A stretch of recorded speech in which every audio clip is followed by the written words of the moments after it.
This is Bill Ryan here from Project Camelot and Project Avalon, and it's 20th of February 2010, and it's my great privilege to be meeting again with Klaus Dona. And in this video presentation, it's going to be an interview of the difference, because I'm going to do very little talking indeed, maybe none at all, and Klaus is going to be doing an audio commentary on one of his extremely special, unusual and fascinating slideshows about the artifacts and the various phenomena that he has been researching, discovering, investigating personally all over the world, relating to what I think you could legitimately call the hidden history of the human race. Would you say that that's a good summary, Klaus? That's a very good summary, yes.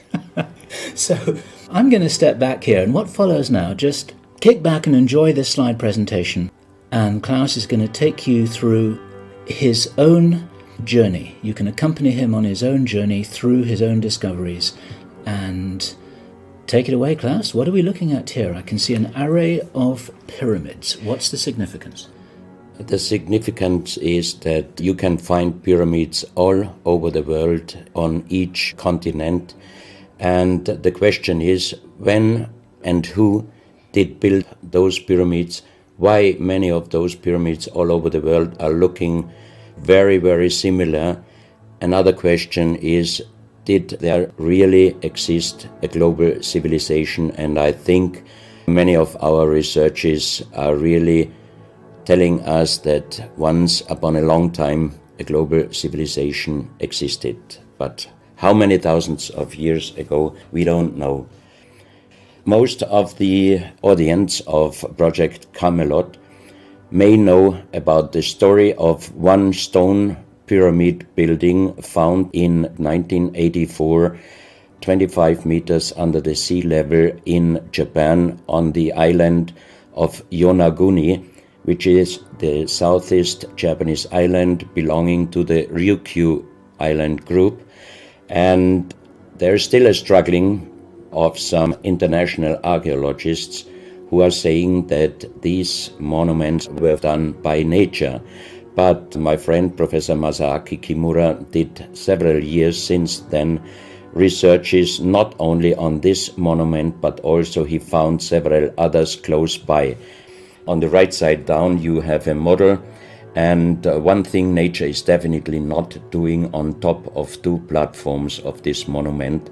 There is one huge stone turtle and one huge stone bird like an eagle. Nature is doing many things, but not such a precise, perfect monument. And the question is, where are all the stones? If nature would have done it broken down, where are those stones? There are also streets, and there was also found a stone stadium like a Roman Colosseum with stone seat rows and stone stairs. Nature is great, is doing many, many great things, but not such perfect buildings. Here you have the huge stone turtle, and you can see also how small is a diver against this big monument. Here you have one street with stairs going up. Here again a very close-up picture just to recognize the size of this huge monument. Here you can see some world maps. On the top, on the right side, you can see the Piri Reis map, which was used already long time before Christopher Columbus came to America. And you can see how perfect this map was already in the beginning of the 16th century, showing part of Europe, of Spain, Portugal, part of Western Africa, and also part of South America. We do not know until now who was able to make such a perfect map already centuries ago. And on the rest of the Piri Reis map, which we do not show on this picture, you can also see the Antarctic without ice. In 1956, researchers found out that the Earth under the ice mass at the Antarctic is exactly like the Piri Reis map was showing. So this Piri Reis map should be at least older than 10 to 12,000 years. But the next question would be, who was able to make such a wonderful world map? On the left side, on top, you see Atlantis, done by Athanasius Walzemüller, and the map is the other way round. He did it the other way round, and you can see the continent between Europe, Africa, and also America. And you can see on the left side down different sides of a huge stone world map. This stone world map was found in 1984 while gold digging in Ecuador in an underground tunnel system with other 350 artifacts which do not really fit any known and existing South American pre-Columbian culture. On this stone map is a natural quartz line, a white one, and this is the front side of the world stone map, and you can see approximately in the Near East, close to Saudi Arabia, you can see an inlay as an eye. And from this eye to the right and to the left is a natural quartz line going on the right side over India, Thailand, and also there's a long island on the right side, which Professor Kimura's research gave him the statement that from the northeast Japanese island until far down after Taiwan, once there existed a huge continent. But then this world map must be older than at least 10 to 12,000 years. And here's the back side, and you can see on the right side coming the quartz line passing in the Atlantic, a continent, Atlantis, which in our days does not exist anymore. Then the white line is crossing part of South America, and here you have a close-up, and you can exactly see the Bay of Guayaquil, an inlay going up to north and a round inlay showing exactly the place where there were found those artifacts, and there is also the best quality water worldwide existing. One other very interesting artifact found on the same place in Ecuador is the so-called pyramid with the eye. The eye is an inlay, the stone is gray and white, and you have 13 steps, and it looks exactly like the pyramid with a shining eye on the $1 US. If you put this pyramid under black light, the eye is shining very strongly, and it looks really like an eye, but not real like a human eye. Here you have a close-up of the eye, and you can see the colors of the inlay. On the bottom of this pyramid, you have the inlay in little gold plates showing the Orion star constellation, and you have unknown writing. The translation of Professor Kurt Schildmann, who was the president of the German Linguistic Association, and he was perfect in more than 40 languages. He was able to translate this writing. He called it pre-Sanskrit because it is older than the oldest writing. And the translation of these 4 letters you can see here, his translation is "the Son of the Creator comes." As we found the same writing on stones in certain countries like Ecuador, Colombia, Illinois, United States, Clausel, France, Malta in the Mediterranean, Turkmenistan, Australia, and in southern Calabria, Italy, just a few years ago. Always there are stones and ceramics, terracotta with the same writing.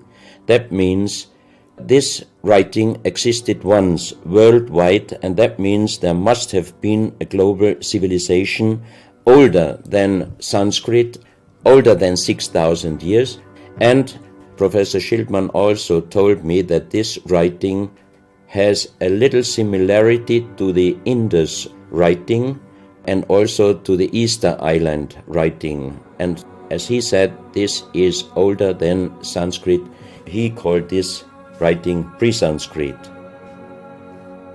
On this stone, you can see on the top the 2 eyes, and then you see the right hand holding the pyramid and putting the left hand on top of the pyramid. That means showing how to use this pyramid with the eye. On this stone you can see an encarving, sitting a man on a stone holding the pyramid exactly as it was shown on the artifact before. From his eyes are going rays out, and on the right side you see two bowed persons. On his head he has something like a small helmet, and from this helmet goes up like an antenna to a strange object over him. And here you have the photo of the discovered helmet. We could not yet make a metal research or checking what kind of metal was used, but you can see in the center of the helmet that something is missing, and that might have been this kind of antenna which was shown on the artifact before. Another very strange finding from the same place is one big jade cup and 12 little jade cups. As the 12 cups are man-made and each one is a little bit different in size, if you fill them up perfectly with water and you put the 12 cups of water inside the big cup is completely filled. The next strange thing is that you can see on the little cups numbers which are looking like the Mayan numbers, but if you compare them with the Mayan numbers, you find out that there are some little differences. And on the big cup you can see a perfect inlaid star constellation, also showing the Orion and other stars. And inside the big cup it is very, very magnetic, and outside the cup nearly nothing.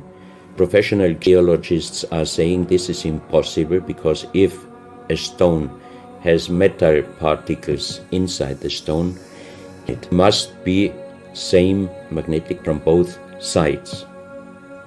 Here you have a close-up of the big cup, and you can see a perfect inlay of star constellations, and they are shining very brightly if you put black light on it. Here you have some small cups that you can figure out more clearly the style of the numbers inlaid in a strange material, also shining under black light. That's another piece, a jade plate with the same star constellation inlay like on the big cup, and two persons facing the sky, and on the next picture you can see that also the eyes of these two statues and the star constellation is shining very strongly under black light. This was once a hard-formed brown stone, changing the color in the center of the stone into black, which usually in nature does not happen. And you can see, if you look very close, you can see a face with closed eyes, with a mouth, the nose, a long beard and long hair. On the left side, the face and also the stone is broken. This is the reverse side of this stone. You can see a spiral and a triangle. The center of the triangle is very magnetic, also shining under black light. Here we have the backside of a cobra. The cobra never existed in South America, but this one was found at the same place. On this side of the cobra head you have 33 lines in lines.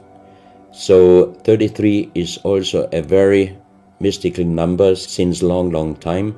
And on the left side and right side you have 7 points inlaid, and maybe these are the chakras. Also this cobra head is shining brightly if you put black light on it.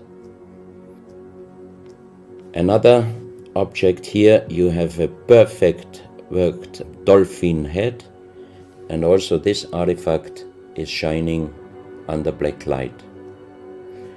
Here you have a kind of stone helmet. You can put this granite stone helmet on your shoulders, or you can lay your head inside it, and the inlay points which you see on this helmet, some experts told me that these points are exactly the acupuncture points on the human head.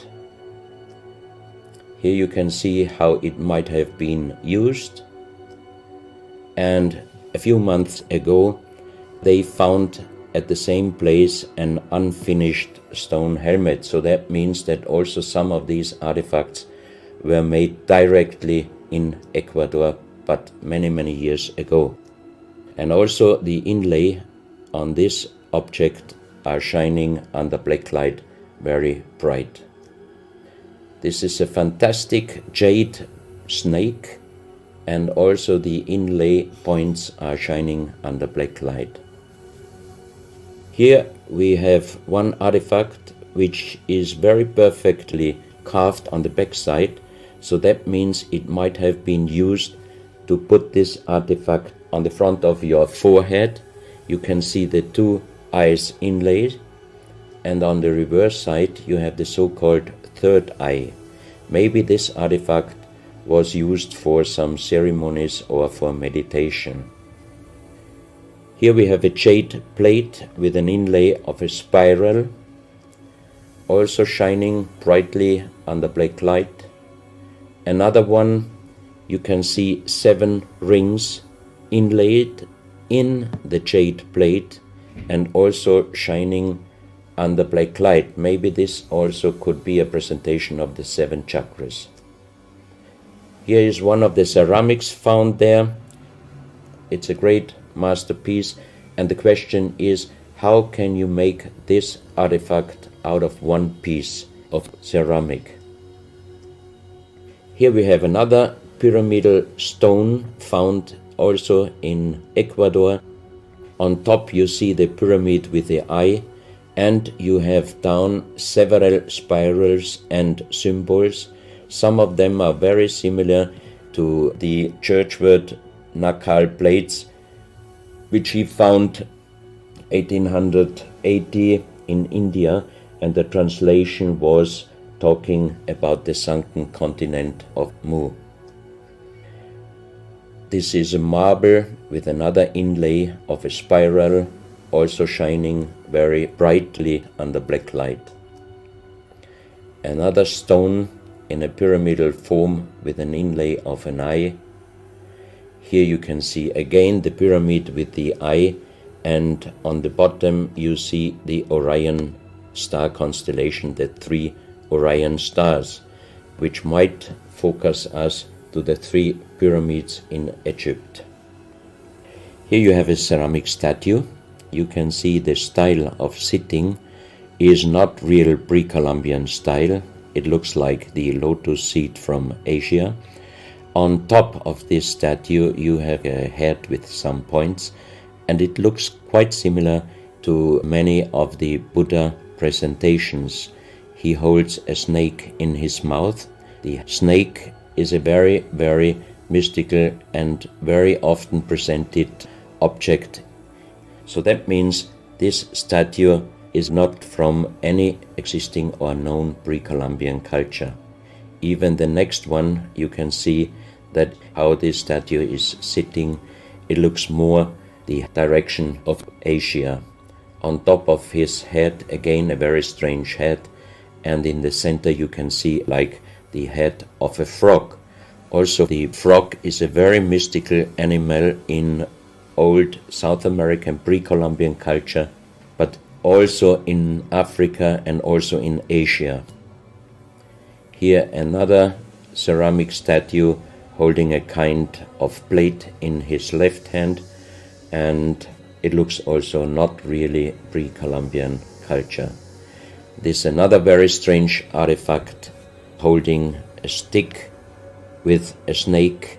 Again we have the snake here, and the question is where and who this statue was done. This is a photo of the Altiplano in Bolivia. Archaeologists and researchers found out that at least before 4,000 years, there was happened a very big impact in Argentina, and the shock wave of this big impact destroyed many stone buildings in the Altiplano of Bolivia. You have here a picture of Pumapunku, a very strange place close to Tiahuanaco in Bolivia, and you see tons of stone plates with perfect work on it destroyed. Maybe this was the reaction to the big impact in Argentina.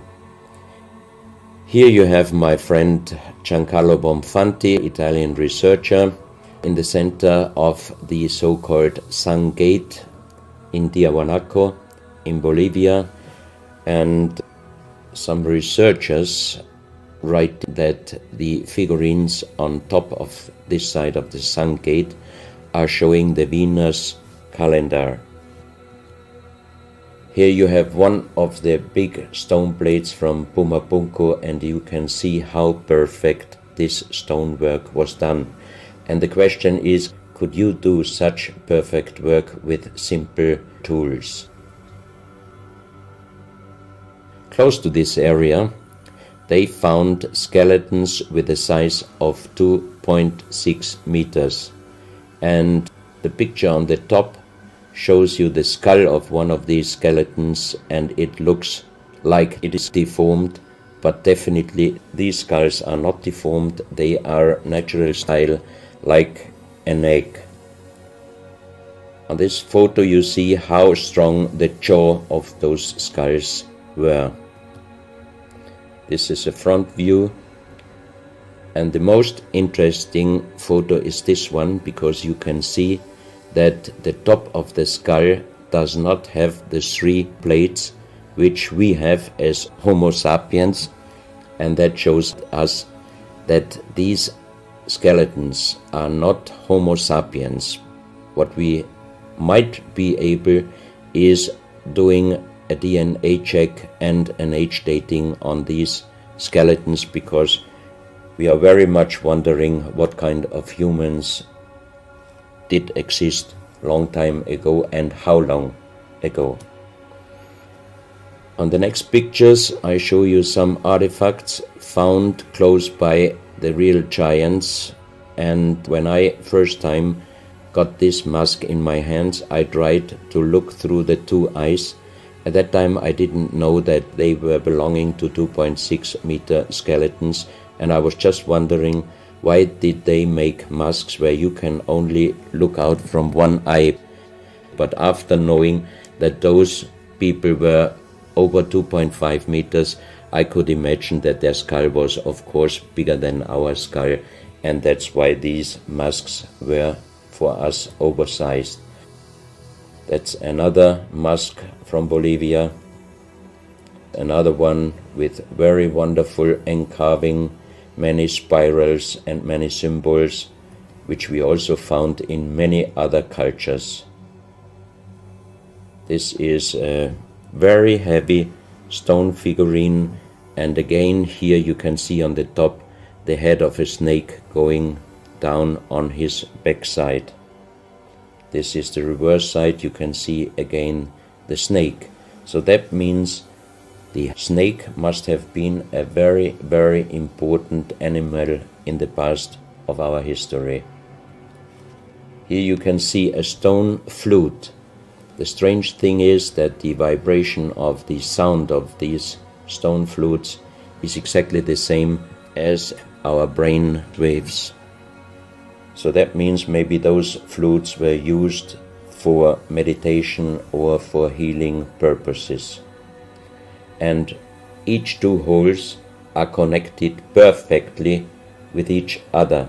That means you can make perfect holes into this very, very hard stone, but how you connect with simple tools the 2 holes on the bottom, this would be even in our days a very difficult work to do.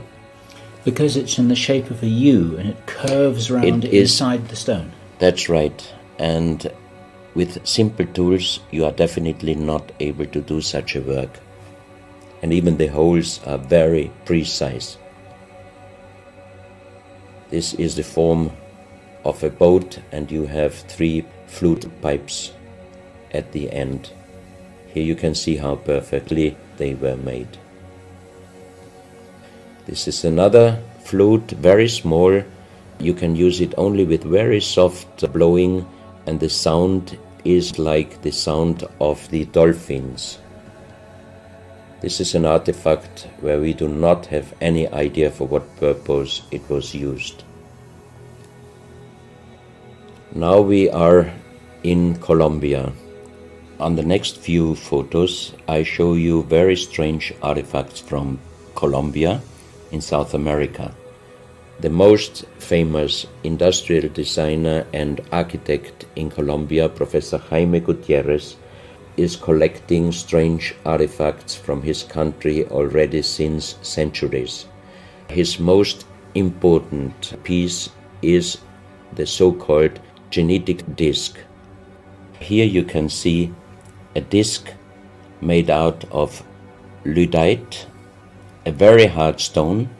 It's nearly the same hardness as granite, but the structure of lyddite is like leaves, so it would be quite impossible to make the same disc in our days out of the same material.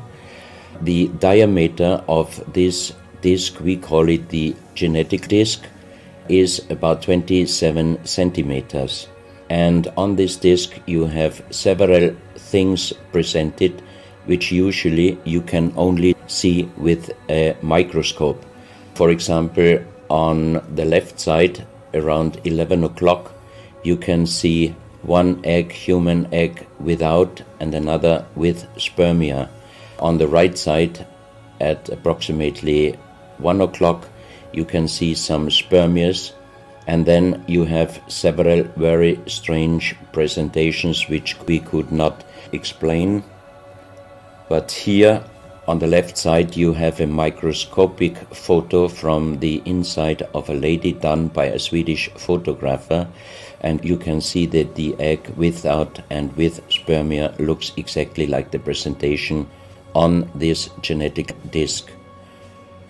On the reverse side you have on top several presentations of fetus in different size, different age, ending up with looks like a little child. You see also at the end of the plate around 6 o'clock female and male, and also on the right side around 9 o'clock you can see the presentation of man, woman and child. But the strange thing is how they present those human-like heads. Here you can see a knife done by the same material, lyddite. On top of the knife, on the handle, you have mother's head. Beyond you have the child's head, and the umbilical cord is going around the neck of the child. So that means this knife would have been used to cut the umbilical cord, saving the child's life. This is a close-up mother, child and umbilical cord. This is an instrument. It might have been used for helping the child coming out, leaving the mother, when there were some complications. And it is also made out of the same material, lyddite. You have here the vagina and the child's head coming out. And on the reverse side, you can put only your thumb inside. That means you can only use this instrument with your fingers, meaning you cannot use power. So that means it might be safer helping the child leaving the mother than our instruments we are using in our days, because sometimes the modern instruments, while being used, can damage the child's head. This, we think, is a medical instrument. It is also lyddite, and it's a perfect form. Another one, and these are other ones, they are very much smaller than shown on this photo. And when we did a material check in Vienna, the most expert worldwide checked those pieces. First of all, the material. Each one is done with lyddite, and the form itself, he checked them, and finally he said, I cannot tell you how they were done, who did they make, but the only thing I can definitely tell you, from the same material in our days, we cannot make the same instruments. So how old they are, we do not know, but as they were found in Colombia, and they do not fit any existing pre-Columbian culture, we must consider that those artifacts are at least older than 6,000 years. But we cannot explain what kind of technology they did use to be able to make such instruments and such tools made with lyddite. You can see each piece fits exactly every kind of hand, never mind how big the size of the hand was. Each instrument, each tool fits exactly each hand which was using those instruments. This face looks a little bit like the Maui, the big stone statues from Easter Island. Here you have a close-up.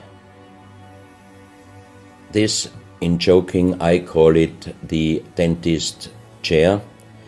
Perfectly done, but again, same material, lyddite. And the strange question is, why, if they could make such perfect figurines out of this very difficult material, why did they show the human face always with big round eyes and a little nose and a big mouth? There is no real explanation possible. This is again one piece from Colombia, lyddite. On the front side you see the mother holding the baby, and on the back side you see the man with armors, most probably for hunting. This stone figurine was found in Colombia. It looks exactly like the Maui statues from Easter Island, but it is only about 30 centimeters in size. This is another masterpiece of stonework. You have on both sides presented one bird, but if you look at the front side, you can see that the two birds presenting a face, and on the left side, between the bird's head and the wings, you see again this unknown writing which we found on stones from all over the world. This is the mother holding a child, very strange face, and it's a kind of jade material. This is another stone from Colombia showing an armadillo. On top of the armadillo you can see a strange face with long ear and two horns on top. On this artifact you can see a smiling face on top. You have two triangles on this side, and on the other side, on the right side, you have a face. Again, the animal face on the right side, and some unknown symbols. And on the bottom of this object you see an animal, looks like a crocodile. Now we are moving to Guinea, West Africa, very close to the border with Mali. They found on a huge granite mountain the half portrait of a lady done in granite stone, and the size of this statue from top of the head until the middle of the torso is exactly 150 meters. So this is a real big question. who might have been able to do such a huge granite half-portrait in a mountain at least 10 to 12,000 years ago, because the Italian geologist Professor Pittoni was on the spot. He did these photos and he checked the earth on the bottom of this mountain, and his calculation was that this stone monument must have been done at least 10 to 12,000 years ago. But then we have the real big question: who could have been able to do such a big stone monument? Even in our days, it would be impossible, or at least it would cost so much money that it would never be able to do. And if you look at the close-up of the face, some experts told me that this face definitely is not European, but also, of course, not black African. It must be either South American or Asian culture. But then again, we are at the point 10 to 12,000 years ago. It might be the civilization, the lost civilization from Atlantis. Close to this area in Sierra Leone, Professor Pittoni was in charge of diamond excavations. And as he heard in this area a legend about Allah was angry with some angels, and he put them into stone and throw them to the earth, he put the sky, also made it into stone and throw it to the earth, and he put the stars and throw them to the earth. The legend says that the sky you can see on this stone, they call them sky stones, sky blue stones found in this area under the earth. And we did research in Vienna. This is definitely artificial stone. It's not a natural stone, and all the material could be found, but the only thing they could not inform us is what kind of color did they use to get this real sky blue color. The stone figurines found from 20 meters down to even 50 meters. Professor Pittoni always took some organic material from the finding place, and the age dating of those stone artifacts are from 2,500 years up to the oldest one, 17,000 years. Here you have a granite stone, so-called nomoli, stone nomoli, with very nice encarving. Here you have a man sitting on an elephant, as there are also the legends of giants all over Africa. You know how big is an elephant. It's a wonderful stonework. It's very hard and very heavy. There are also some artifacts showing half human or human with the head of a reptile, holding a kind of pot in their hand, and they could put something inside this pot, and also on top of several nomolis there is a hole for putting something inside, and most probably they were used for ceremonies. Here you have a kind of animal. It looks like a dinosaur, and when Professor Pittoni found this statue, it was making a strange noise. So he opened the statue, and they found inside the small black ball you can see on the bottom of the statue, and this was iron material.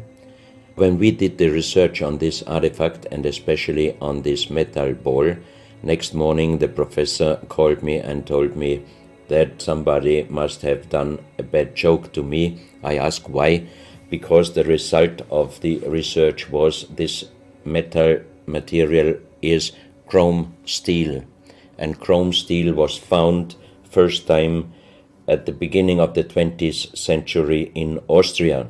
That means it was impossible inside a statue with the age of approximately 17,000 years. But when I called immediately Professor Pittoni, he was laughing and he said, I'm a geologist. If a statue is making a strange sound, I do not open it just right away, but I did several X-rays, and you can see here on the right picture one of the X-ray photos, and you see that inside the closed statue already the round ball, the chrome steel ball, was existing. On this X-ray photo you can see exactly, and also Professor Pitoni saw that this statue in former days already was opened but perfectly closed again, and he called a specialist who opened it exactly concerning this photo, the small stone ball which was closing the hole inside, and you can see that the metal ball was already existing. Some of you might have watched several pictures, photos on the internet of giant skeletons found in desert, in India, in China and other places. Most of those photos were competition photos to present Photoshop. Perfectly done.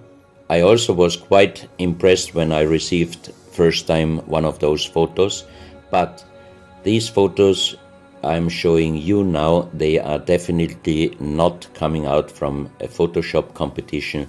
These photos are real skulls and skeletons. This skull was found in a tunnel system underground in Colombia. The skull is dated up to 11,000 years. The skull is bigger than normal skull, and the front teeth of the jaw are lined up in a different way than our teeth. Something that occurs to me here is that there's a very strong, pronounced jaw. It's a very prominent jawline, very prominent chin. And here you see a photograph that was shown to us by a Project Camelot insider. Now, this isn't a real photograph. This is a scene from the old Arnold Schwarzenegger movie Conan the Barbarian. And what you're seeing here is a special effect on the actor James Earl Jones. The critical thing here is the shape of the jawline. Our witness, who had spent time with the Anunnaki in real time, in the present day, said that one of the things that characterizes them, besides their size, which he says was 8 or 9 feet tall, he said they're very large and they're very strong and they look larger than that, but that's round about their height, which matches exactly the 2.6 meters that Klaus has been talking about. He said it's a very prominent, strong jawline, and this is what strikes me about these skeletons, these skulls here that we're looking at right now. Didn't know No, that. you need to know this. Back to Klaus. So once again, here you have a very old photo done in a museum in La Valletta in Malta, and it shows several long skulls, and the explanation is deformed skulls, but they are very long, going to the back. This is one of several very, very strange skulls. They are presented in a small museum in Ica in Peru. Ica is located close to the famous Nazca lines, and the museum is called Museo Maria Reiche, the German lady who was researching her whole life about the Nazca lines. And in this museum you can see the most strange skulls I ever saw, all found in this area close to the Nazca lines. So the question is, what kind of humans were living there, and how did they get those skull forms? And especially this one, definitely several doctors and experts told me it would not be possible to create such a kind of deformation, because through deformation you do not get the double bone material on the skull, and on this skull even you have particles of the skin and hairs, and I think it would not be difficult to do a age dating and especially a DNA analysis of this skull. On this picture, I show you some legendary skeleton forms of giants. In the year of 1964, in the south of Ecuador, in the province Loja, there broke down a part of a mountain platform, and Father Carlos Vaca, who was working as a priest in hospitals, he was called to this place and he found the broken bones of a giant. Good. Well, Klaus, I asked you if you would take us on a journey, and for the last nearly an hour, I think it is, you've taken us on a fascinating journey not only around the world, but through time, back as long ago as 17,000 years. And it's a real reminder of how little we know about what our history really is. These are important pieces of an important puzzle, and you're doing an enormous amount to raise people's awareness of what it is that we're not shown in many museums, what it is that we don't read in anthropological textbooks, and what it is that many university professors still refuse to recognize. And thank you so much for your part in helping to raise our own understanding of our history on planet Earth. Klaus, thank you.